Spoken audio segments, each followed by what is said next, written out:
జై శ్రీరామ్ అందరికీ నమస్కారం వెల్కమ్ టు న్యూస్ అఖండ నేను మీ కస్తూరి శ్రీధర్ ఉగ్రవాద దేశమైనటువంటి పాకిస్తాన్లో మరొక విచిత్రమైన సంఘటన ఒకటి జరిగింది వీళ్ళ బతుకులేందో గానీ స్వామి మామూలు మనుషులు కాదు నాయన వీళ్ళ ప్రపంచంలో ఎక్కడా జరగనటువంటి వింతలు విశేషాలు ఈ ఒక్క పాకిస్తాన్లో మాత్రమే జరుగుతూ ఉంటాయి అది వీళ్ళ బతుకు అసలు ఈ పాకిస్తాన్లో జరిగేటటువంటి విషయాలు ప్రపంచానికి పెద్దగా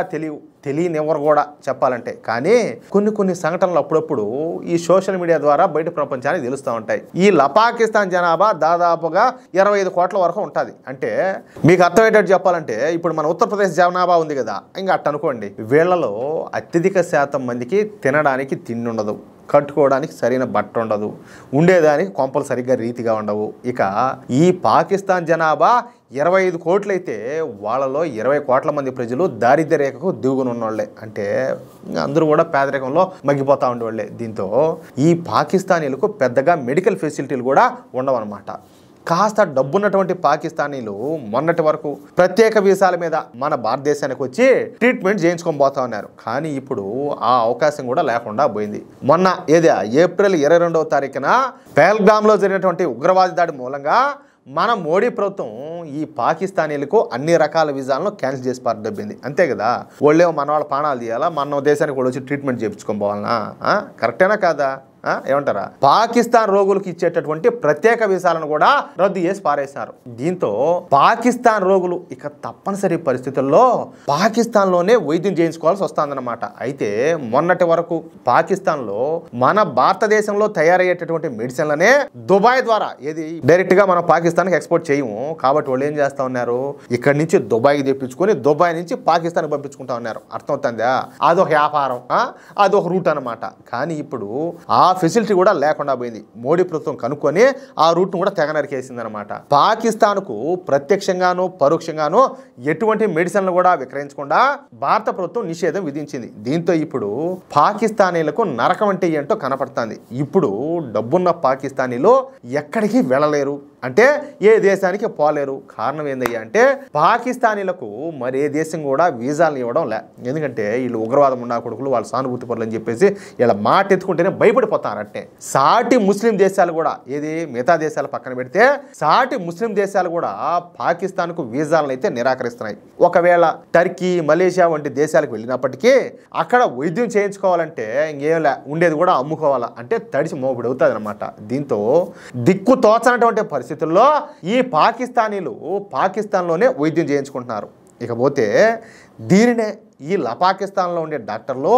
అవకాశంగా తీసుకొని అర్థమవుతుందా అవకాశంగా తీసుకొని వాళ్ళు చేయాల్సినటువంటి నికృష్ట పనులన్నీ కూడా చేస్తారు అవి ఏంటి అనేది కూడా చెప్తా రోగుల శరీరాల నుంచి అవయవాలను వాళ్ళకి తెలియకుండానే దుబ్బేసి విదేశాలకు అమ్ముకుంటున్నారు చెప్తా అది కూడా వివరంగా చెప్తా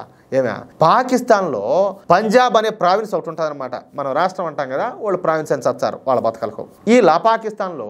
కాస్తో కూస్తో మెడికల్ ఫెసిలిటీ ఉన్నటువంటి ప్రావిన్స్లో ఈ పాకిస్తాన్లోని ఈ పంజాబ్ ప్రావిన్స్ ఒకటి అనమాట దీంతో పాకిస్తాన్లోని అన్ని రాష్ట్రాల నుంచి అన్ని రాష్ట్రాలు అంటే ఎన్నో ఉంటాయి అనుకుంటారేమో ఉండేది 4 అన్ని రాష్ట్రాల నుంచి ఈ రోగాలు వచ్చిన వాళ్ళు ఇప్పుడు ఈ పాకిస్తాన్లో ఉండేటటువంటి పంజాబ్కి వచ్చి వైద్యం చేయించుకొని పోతా ఉంటారనమాట ఇక ఈ పాకిస్తాన్లో ఉండేటటువంటి పంజాబ్ రాష్ట్రంలో సాదికాబాద్ అనే పట్టణం ఒకటి ఉన్నది ఈ పట్టణం పాకిస్తాన్లో కాస్త మెడికల్ ఫెసిలిటీలో ఉన్నటువంటి పట్టణంగా పేరు పొందిందనమాట దీంతో పాకిస్తాన్లోని రోగులు ఎక్కువగా ఈ సాదికాబాద్ పట్టణానికి వైద్యం చేయించుకోవడానికి రాసాగినారు ఇక సాదికాబాద్ వైద్యుల పంట అయితే పండినట్టయింది చూడండి ఈ సాదికాబాద్ వైద్యులు ప్రత్యేకంగా మెడికల్ క్యాంపులు ఏర్పాటు చేసి రోగులకు వైద్యం చేయసాగినారు సరే దాంట్లో తప్పే ఉన్నది మంచిదే కదా అని మీరు అనుకోవచ్చు చెప్తా అసలు పాయింట్ ఉన్నది తమ దగ్గరకు వచ్చినటువంటి ప్రతి రోగిని టెస్ట్ చేసి మీకు కిడ్నీల్లో రాళ్ళు ఉన్నాయని చెప్పి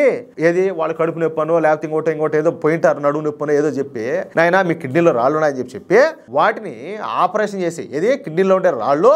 ఆపరేషన్ చేసి తొలగిస్తామని చెప్పేసి వాళ్ళ నమ్మలకి తర్వాత వాళ్ళకి మొత్తం మంది ఇచ్చి వాళ్ళకి తెలియకుండానే వాళ్ళ కిడ్నీలను వీళ్ళు దుబ్బేస్తా ఉన్నారు అంటే రోగుల శరీరాలలో నుంచి కిడ్నీలు తీసేసి వాటిని అధిక ధరలకు చైనాకు అమ్ముకుంటారంట. ఇప్పుడు ఈ విషయం సోషల్ మీడియా ద్వారా బయటపడింది. దీంతో ఇప్పుడు ఈ పాకిస్తానీలంతా కూడా లబోదిబోం అంటున్నారు. తమను దారుణంగా మోసం చేస్తున్నారని, తమ ప్రాణాలతో చెలగాటమాడుతున్నారని, పాకిస్తాన్ వైద్యుల కంటే భారతీయ వైద్యులే నమ్మకంగా ఉన్నారంటూ ఇప్పుడు వాళ్ళంతా కూడా ఏడుస్తారంట. అంటే మీకు అవసరం అయితే ఒక లెక్క, అవసరం లేకపోతే ఇంకొక లెక్క. అనుభవించండి. ఎవరు చేసుకున్న పాపం ఎవరి కర్మల వాళ్ళను ఎట్టి పరిస్థితుల్లో కూడా వదిలిపెట్టవు. పట్టి పీడించే దెయ్యాల మాదిరిగా ఇప్పుడు అనుభవించాలా?